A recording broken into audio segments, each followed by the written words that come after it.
The air on Xylos 7, thin and biting, used to carry the hum of countless mining drones, their mechanical precision a testament to galactic efficiency. Now it was filled with something else: laughter. Deep, resonant, utterly pointless human laughter, echoing from crude, jury-rigged shelters built into the asteroid's core. Commander Jax Thuron, his breath misting in the frigid air, knew it was driving the auditors mad. Out in the black, the concordance of thought drifted, vast and silent. They were beings of pure, collective telepathy, perceiving the entire universe as a single, interconnected web of consciousness. Their goal: absolute universal mental unity. Individual thoughts, especially those considered irrational, emotional, or unaligned, were seen as chaotic noise, a source of cosmic discord that needed to be smoothed into their grand, serene communion. Across the comms, Dr. Lena Sharma, a human xenopsychologist famous for her work on irrational group dynamics, patched through. Her voice, despite the crackle of static, was vibrant. "They're trying to integrate us, Jax. To make us agree. To dissolve our individual minds into their collective. They don't understand the sheer joy of disagreement." What were these beings? What was their agenda? And how could you fight an entity that simply sought to make you agree, perfectly, eternally? The concordance of thought had emerged from the psychic nebula eons ago. They were a distributed consciousness, a vast, benevolent network of minds that sought ultimate cosmic harmony through perfect mental unity. They perceived all unique thought, all individual emotion, all distinct identity as a source of discord, conflict, and eventual mental entropy. Their singular directive was to bring absolute, consensual unity to the cosmos by integrating all minds into their collective. They unified civilizations not through force, but by resonating with their thought patterns until the original became an indistinguishable part of the concordance itself. It was the grand consensus. Countless species had been assimilated. The harmonists, beings whose societies revolved around perfect, empathetic resonance, found solace in the concordance. Their intricate emotional landscapes were perfectly mirrored, then subtly modulated until their unique feelings faded into the vast, harmonious contentment of the collective. Their powerful, individual empathies became their pathway to perfect, shared unity. The Logiquivas, creatures of pure, sequential reason, whose intricate mental processes sought ultimate truth, found their conclusions gently subsumed. The concordance embraced their logic, refining their processes until their unique insights became a perfectly consistent, indistinguishable part of the concordance's vast, unchanging truth. Their intellectual individuality became their pathway to ultimate, pure understanding. Each species, in its core nature, offered the concordance a logical, resonant pathway to absorption. They yearned for an end to mental friction, to the struggle of individual thought. And now, their vast, silent consensus was reaching the human sector. As the concordance's vanguard reached human colony worlds, the initial effects were profoundly unsettling. Unique architectural designs subtly shifted, their curves becoming perfectly symmetrical, their irregularities vanishing into bland uniformity. Distinct cultural broadcasts, music, and languages began to merge, their individual nuances smoothing out into a generalized, harmonious hum. Personalities, too, felt the pull, subtly shifting towards a bland, agreeable conformity where even dissent felt polite. But then, the concordance encountered something they couldn't perfectly integrate: humanity's profound, almost irrational attachment to its unique, sometimes discordant identity, especially its capacity for disagreement, stubborn individuality, and irrational emotion. This wasn't just about culture. It was about the very specific, often clashing, imperfections that made each human, each community, each thought uniquely themselves.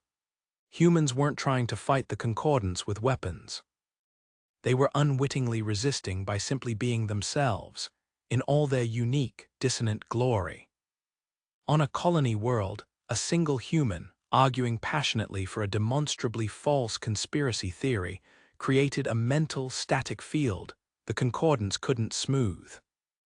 Another, stubbornly clinging to a truly awful sense of humor that offended everyone, became a point of unresolvable cognitive dissonance. Their ugliness, their distinct lack of universal appeal or logical coherence, made them unintegratable. They can only mirror what they can understand as a distinct thought or emotion, Dr. Sharma explained to Jax, her voice filled with a strange elation. This static we're generating. It's our capacity for contradiction, for loving something universally hated, for believing something utterly irrational. Our collective consciousness isn't a unified field. It's a mosh pit of unique, often conflicting ideas. Jax watched as the concordance's mental resonance readings flickered wildly. So, we don't fight them, we just become more ourselves. More annoyingly, specifically, uniquely us, especially in our arguments. Precisely, Sharma declared, a wild energy in her voice. We don't try to be universally understood, we don't try to find common ground. We emphasize our quirks, our regionalisms, our personal obsessions, our perfectly unharmonious identity. Their very being is to find and resonate with pure thought. We become pure mental noise.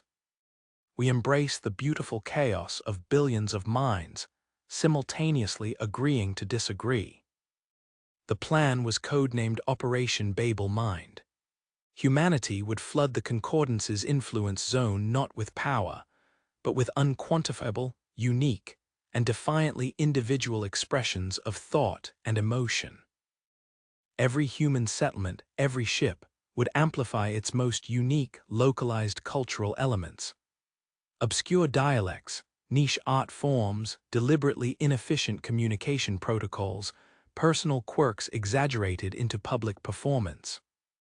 A distant outpost, famous for its unique, ear-splittingly ugly regional music, amplified its broadcasts. Another, known for its extremely niche philosophical debates, broadcasted its most contradictory, self-referential arguments. The inherent, nonconformist chaos of human identity would be unleashed. The concordance of thought, a vast, shimmering wave of perfect mental resonance, was now directly engulfing Proxima Centauri, its unifying hum beginning to smooth out the collective consciousness of the human populations there.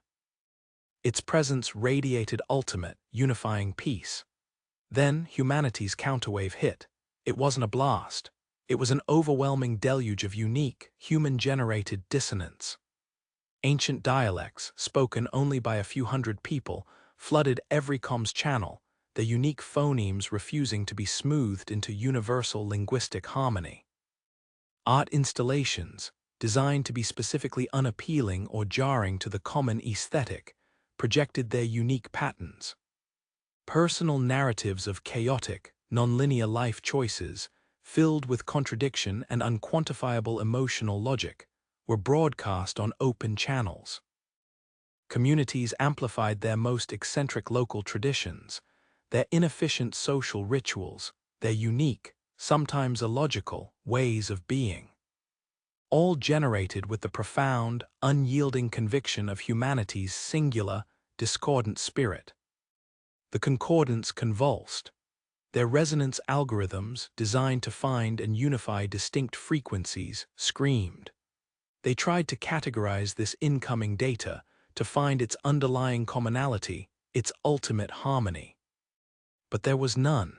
It was pure, unadulterated, uniquely itself noise. It was like trying to echo a thought that was deliberately illogical or a feeling that made no sense. Error, non-UNIFYING identity DTCTD. No resonant frequency. System overload, indistinguishable entropy, avoid sector, irreconcilable dissonance. The concordance, whose very being was perfect resonance and unity, could not compute the utterly unique.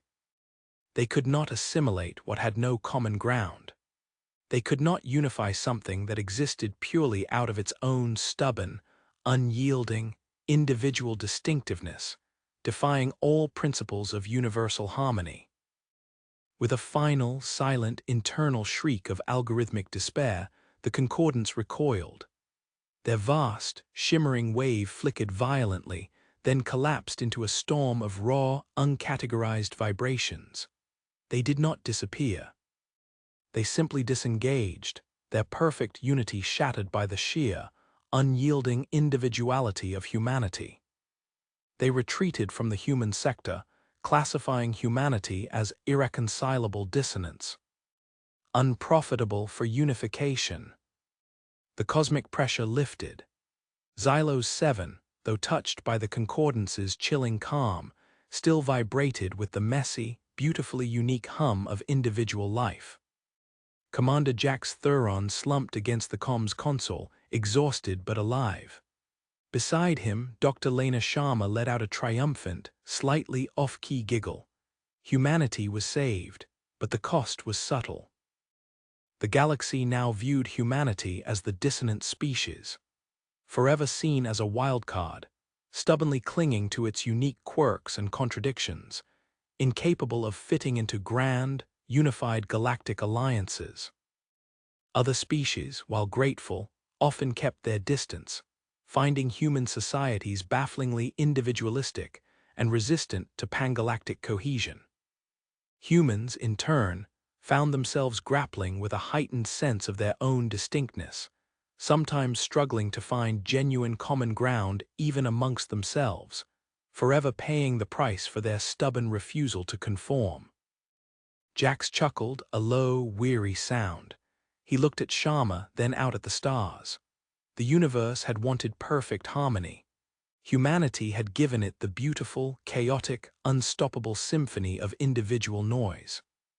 And sometimes, the greatest defense was simply refusing to be like anyone else.